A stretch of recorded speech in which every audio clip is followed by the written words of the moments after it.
Bienvenidos a Frontera Geek. El día de hoy continuamos con la impactante crónica de Seth Brundle y su grotesco legado en The Fly, Outbreak, el tercer episodio de Historia de la Mosca que fuera publicado por la editorial IDW en formato de cómic.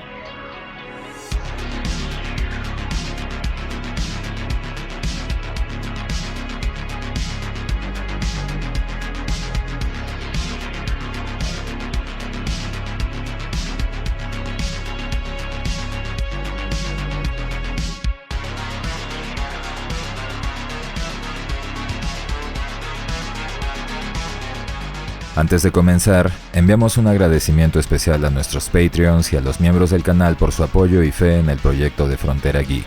Muchas gracias, amigos.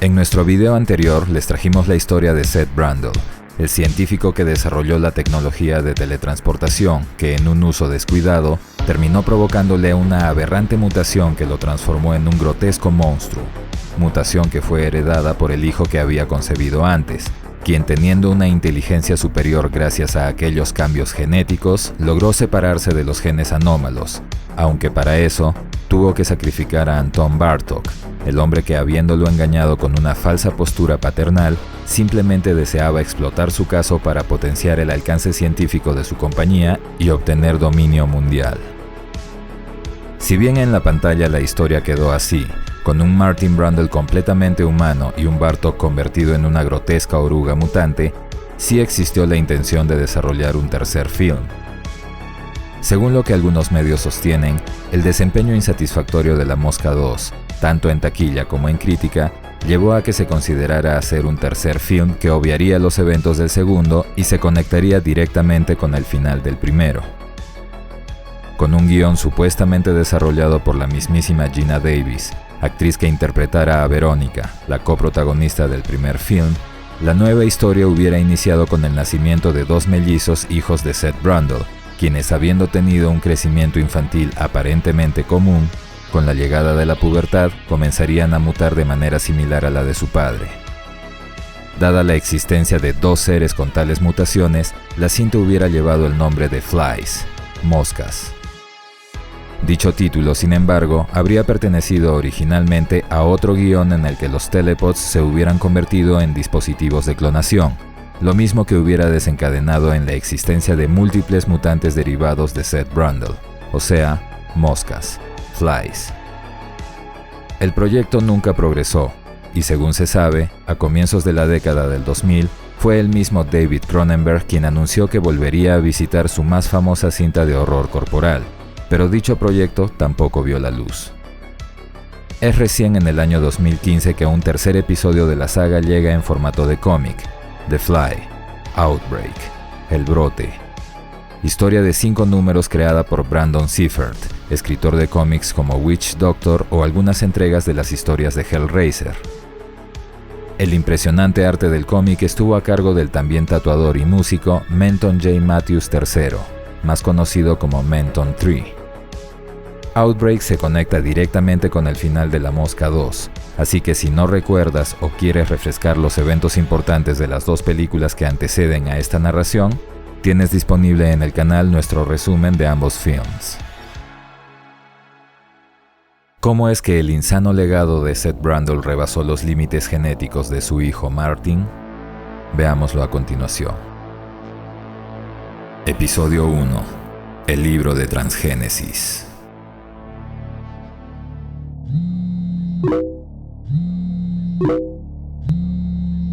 Después de lo ocurrido con Anton Bartok, su compañía se volcó al desarrollo de tecnología transgénica, y siendo Martin Brundle el único experto en el tema y el uso de los telepods, los diferentes laboratorios se habían hecho dependientes de su apoyo y asesoría. Martin, sin embargo, estaba obsesionado con revertir lo que consideraba como su más grande error. Mientras desarrollaba una prueba con los telepods, Martin era cuestionado por Noelani, la nueva directora de la corporación, quien insistía en saber por qué es que se había sometido a una vasectomía.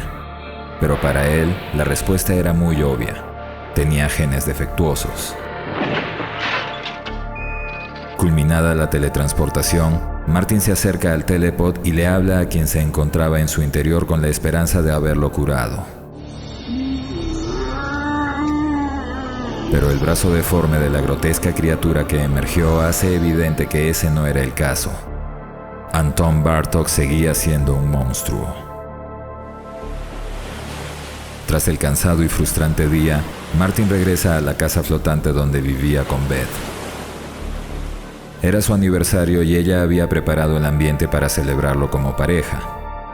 Pero en cierto momento, Martin interrumpe los juegos y se libera para ir en busca de protección. Beth sugiere que al menos en esa ocasión lo dejaran de lado. Él había estado limpio de todo síntoma por varios años. Pero Martin insiste en que no podían correr ese riesgo. No sabían si él podía ser un portador asintomático de algún tipo de mutación. La discusión apaga el fuego del momento y Martin le pide disculpas. Era solo que ya llevaba el peso de haber convertido a Bartók en un monstruo. No quería ser responsable de varios más. Cansada de lo mismo, Beth le recrimina que tantos años después aún existían esas barreras entre ellos. Bartók, su padre, la locura que sucedió años atrás. Él intenta consolarla pidiéndole que sea fuerte por un tiempo más. Le promete que pronto todo cambiaría. Pero esa promesa la había escuchado ya muchas veces. Al día siguiente, en las instalaciones de la compañía, un trabajador visita la recámara de Bartók para asearlo, descubriendo ahí una preocupante novedad. Una crisálida vacía. La criatura Bartók había hecho metamorfosis dentro de un capullo y aparentemente había escapado. El hombre queda momentáneamente paralizado y en shock pensando en qué hacer, hasta que atina a activar la alarma de emergencia para avisar al personal. Un segundo después, mientras intentaban contactarlo por radio, el hombre siente que algo le quema sobre la cabeza e intenta protegerse. Pero luego una catarata de fluidos corrosivos lo cubre por completo. Su cuerpo se deshace mientras el personal intentaba contactarlo en vano. Con la puerta abierta, el nuevo y más temible monstruo Bartók estaba libre dentro de las instalaciones. La criatura de apariencia mucho más similar a una mosca explora el lugar avanzando en el techo, por si tuviera que sorprender a alguien más. Habiendo robado la tarjeta de identificación de su primera víctima, activa el elevador. En un piso superior, dos distraídos guardias esperan el elevador mientras discutían, hasta que quedan sin palabras al ver la espeluznante imagen del enorme monstruo insectoide entre las compuertas.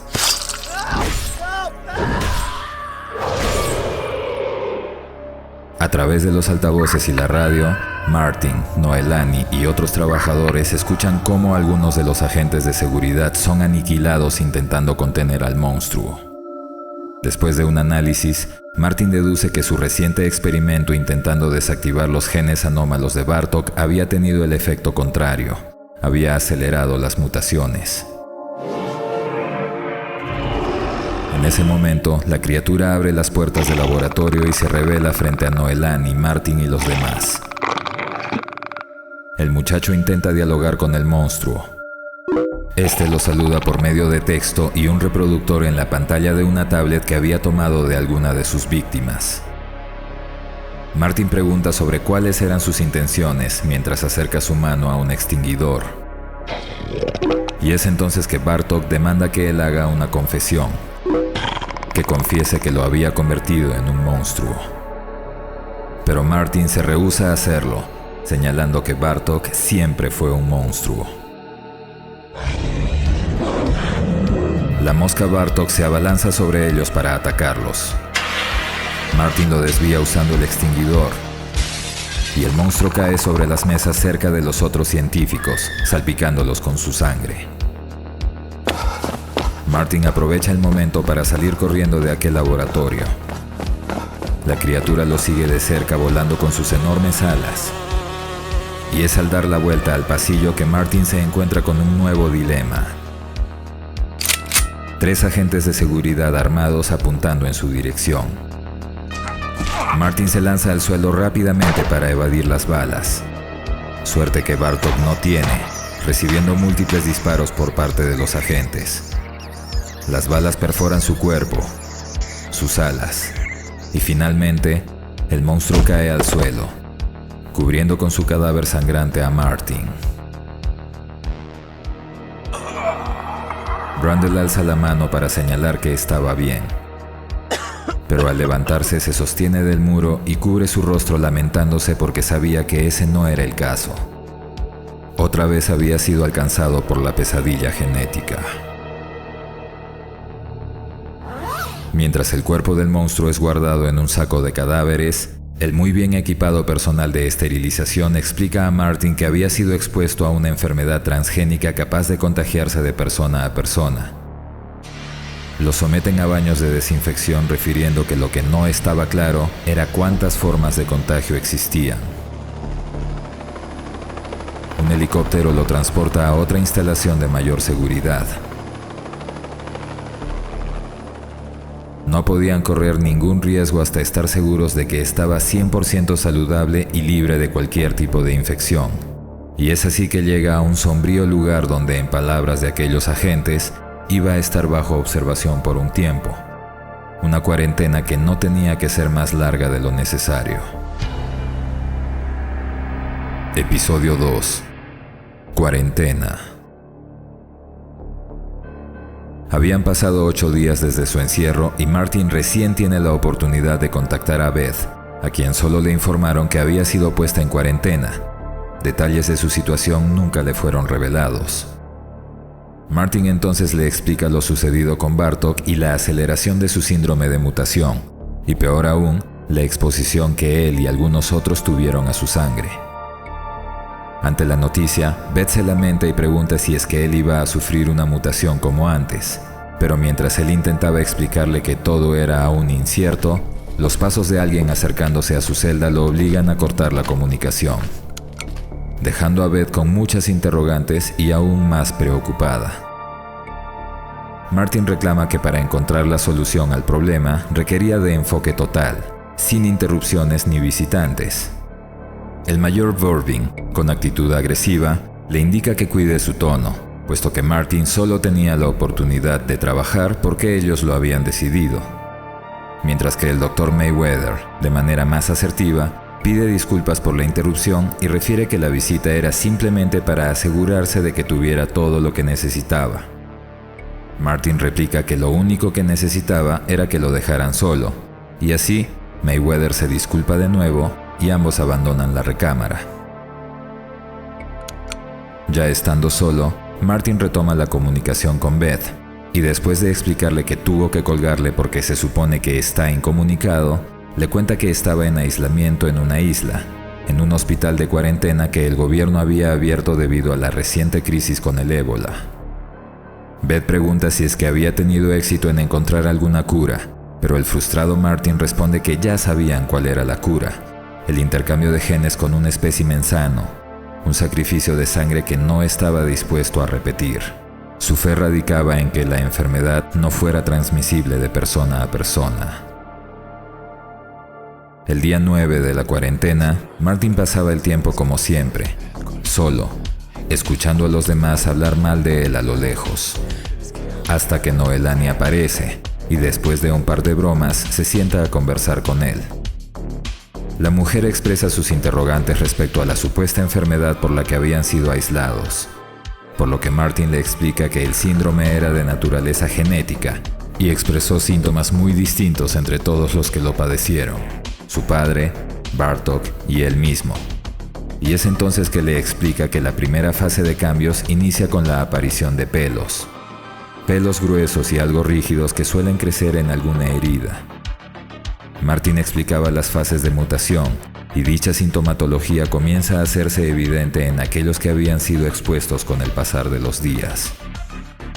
El síndrome continuaba con menos necesidad de sueño, insomnio, episodios de euforia, hiperactividad, irritabilidad y un incremento de energía y vitalidad. Esos eran los cambios agradables. Luego evolucionaba a una especie de psicosis, sin alucinaciones, solo los delirios. Y algo que estaba olvidando. Hipersexualidad, un notable incremento de líbido. Con ese último, Noelani sonríe, refiriendo que con tanto miedo por una posible infección, era imposible que alguien llegara a ese nivel de cercanía. Pero Martin refiere que el problema era que había otras características más. Las inhibiciones disminuían, aumentaba la impulsividad y la tendencia a correr riesgos. Noelani toma su narración con más seriedad, pero asume que lo descrito era todo. Pero Martin había dejado lo mejor para el final. Superpoderes. Palabra que para Noelani se hace increíblemente inverosímil. Martin explica que había un incremento en la fuerza, en el balance, flexibilidad y la resistencia. Noelani vuelve a la postura sarcástica y satiriza la suma de los síntomas, pero es recién entonces que llega la fase 2, los grotescos cambios físicos que dan como resultado a lo que Martin llamaba Frankenfly, como referencia, Franz Kafka. El día 15 de la cuarentena, uno de los agentes de seguridad que aniquilaron a Bartok, el que ya había desarrollado los primeros síntomas, se muestra agresivo y psicótico. Al ver a Martin lo señala y acusa de ser el origen de todo lo que les estaba pasando. Pero es recién cuando con gran facilidad levanta la pesada estructura de mesas del comedor que el síndrome se hace evidente. Intenta aplastar a Martin, pero este escapa a duras penas. Y es entonces que los agentes de seguridad lo inutilizan con una descarga eléctrica de sus tasers. El personal había comenzado a referir sus armas como repelentes para insectos, y a ellos, los que estaban bajo cuarentena, como los gusanos. Martin pone al tanto a Beth de lo que estaba ocurriendo y le pide que continúe siendo fuerte. Ella, por otro lado, centra aquella sesión en aumentar la temperatura de su relación a distancia. Martin simplemente se limita a observar a Beth complaciéndose a través de la pantalla. Pero su comunicación es nuevamente interrumpida, esta vez por Noelani, quien habiendo visto lo que sucedía en su habitación, refiere que entiende aquella necesidad. Después de tanto tiempo aislados, todos estaban ansiosos por un poco de contacto, por lo que le propone saciar esa necesidad. La mujer se acerca y besa al desconcertado Martin. Él reacciona e intenta separarla hasta que le ordena que lo suelte enérgicamente. Noelani se muestra extrañada y a la vez ofendida por el rechazo de Martin. Él le muestra su mano y en ella su aro de matrimonio, refiriendo a Beth, su esposa. Pero aquella respuesta no satisface a la mujer. Para ella era simple. Beth no estaba ahí y los juegos por cámara web no contaban. Sus palabras permiten a Martin deducir que Noelani había sido infectada, estaba enferma. Claro que en conformidad a los otros síntomas, ella se sentía mejor que nunca. La mujer comienza a tornarse más agresiva, refiriendo que Beth nunca podría entenderlo igual que ella porque nunca había padecido su mismo síndrome. Y aunque Martin trata de hacerle comprender la gravedad de su condición, ella le impide hablar mostrando su nueva fuerza adquirida, levantándolo del cuello y después lanzándolo violentamente. La psicosis del síndrome impulsa a la mujer a revelar que siempre se había sentido menospreciada por Martin. Su ira se desata lanzándolo de nuevo, pero esta vez contra el telepod que tenía en el laboratorio, desconectando una terminal eléctrica. Se abalanza para continuar su ataque, y en sus palabras, ella siempre lo quiso, lo adoraba, pero él ni siquiera se dio cuenta. Es entonces que Martin alcanza el cable que había sido desconectado y lo usa para darle una poderosa descarga eléctrica. Con Noelani inconsciente, Martin hace una llamada exigiendo asistencia médica de emergencia para ella. El día 17 de la cuarentena, por medio de la cámara web, Beth se entera de todo lo que había sucedido. Martin refiere que Noelani al menos aún estaba viva, pero su padecimiento era otro de los errores con los que tenía que cargar. A sus ojos, todo lo que estaba sucediendo era su culpa y tenía que solucionarlo. Nadie más podía hacerlo, por lo que decide cambiar sus prioridades y enfocarse por completo. Asustada y en lágrimas, Beth pregunta si es que aún seguirían hablando. Pero Martin, incapaz de mirarla a los ojos, le dice que la ama, pero que no podía seguir distrayéndose. Ella intenta que reconsidere, pero él estaba decidido. Le pide que sea fuerte por él y que pronto se comunicaría con ella, y así termina la llamada. En casa, Beth no podía creer lo que sucedía, pero renuente a aceptar dicha decisión sumisamente, cuestiona consigo misma todo lo que Martin le había dicho, y anuncia que si él pensaba que ella simplemente se iba a hacer a un lado, no la conocía en absoluto. Siguiente episodio. Metamorfosis. Las puertas del infierno se abren. Hasta aquí llegamos con la primera parte de esta narración, los 2 primeros episodios. Un cómic con una historia hasta el momento interesante, que agranda el riesgo potencial de la manipulación genética convirtiendo la mutación de Brundlefly en una enfermedad contagiosa.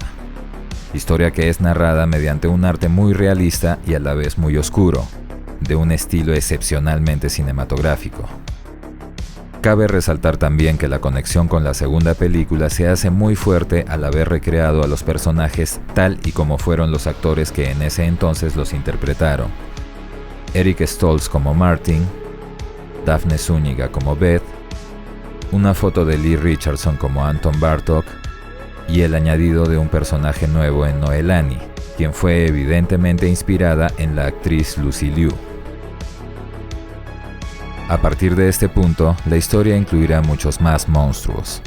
La segunda parte de esta narración con los episodios 3, 4 y 5 viene muy pronto, así que atentos al canal. Y recuerden que también pueden refrescar la trama de las películas de la saga en nuestro resumen. Enviamos un saludo especial a nuestros amigos y miembros del canal, Mauricio Mercado Crespo y Adrián Estrate, por sus cumpleaños estos 26 y 27 de enero respectivamente. Esperamos que pasen un día excelente y como siempre, muchas gracias por su apoyo, amigos. Esperamos que esta reseña les haya gustado. Déjennos su like, compartan el video, suscríbanse activando la campanita y recuerden que pueden hacerse miembros del canal o de nuestro Patreon y así ayudarnos a traerles mucho más contenido como este. Soy Dexeo. Gracias por el apoyo y preferencia. Hasta la próxima.